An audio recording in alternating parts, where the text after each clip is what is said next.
Good morning, good afternoon, good evening, everybody. Welcome to the Good News Corner. Bobby Wilson here. Love to you there. Thank you for joining me. I bless you in the name of the Lord. I'd like to share with you, pray for who?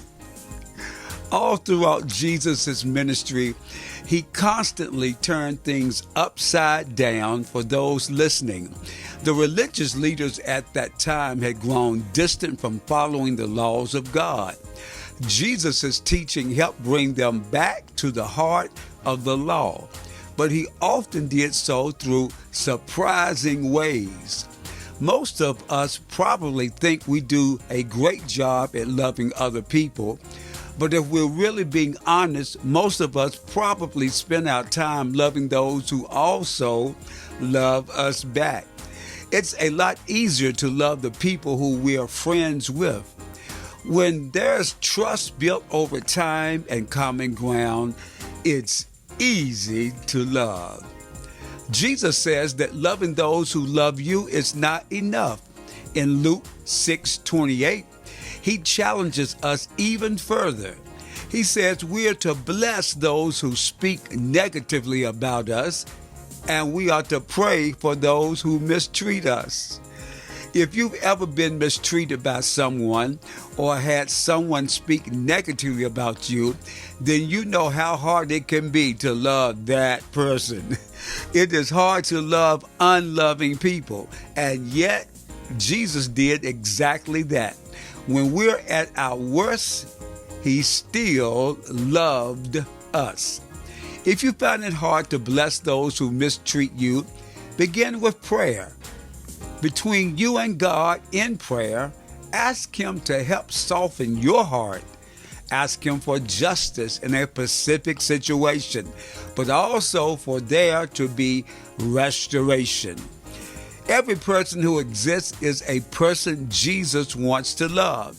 And when we make steps to love these who are unloving, we're showing the love of Jesus to someone who needs it.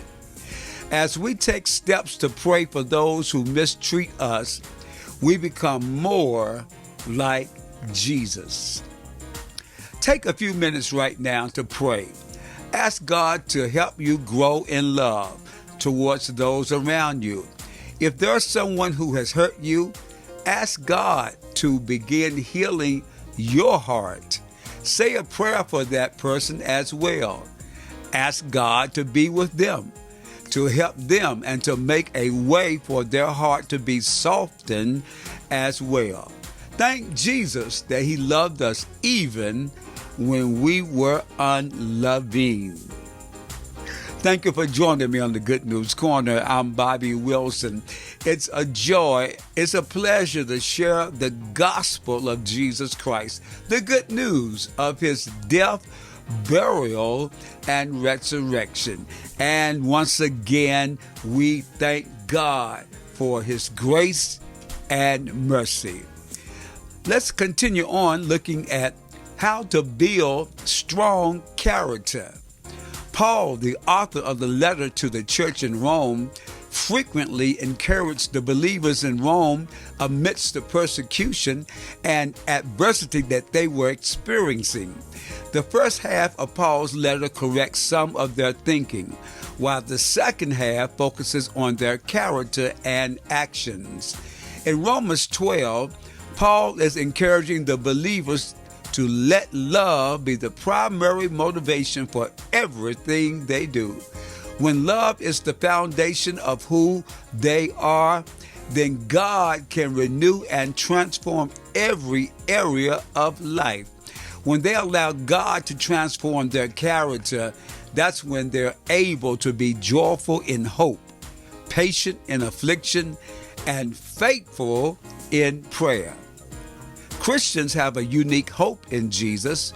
We know that Jesus is victorious over evil and will one day return to make everything right. This means we can have hope in the midst of suffering or difficult times. Paul knew that affliction produces steadfast character within us. When we choose to endure through suffering, Jesus forms strength and confidence within us that we couldn't attain otherwise.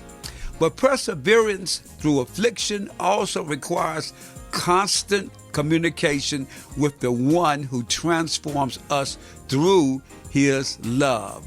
Prayer is a vital part of this. It is the primary way we communicate with God, and it's also part of how the Holy Spirit strengthens us for following Jesus. These three things create within us a stronger character in life. They mold us into the image of Jesus, who was joyful in hope, patient in suffering, and faithful in prayer.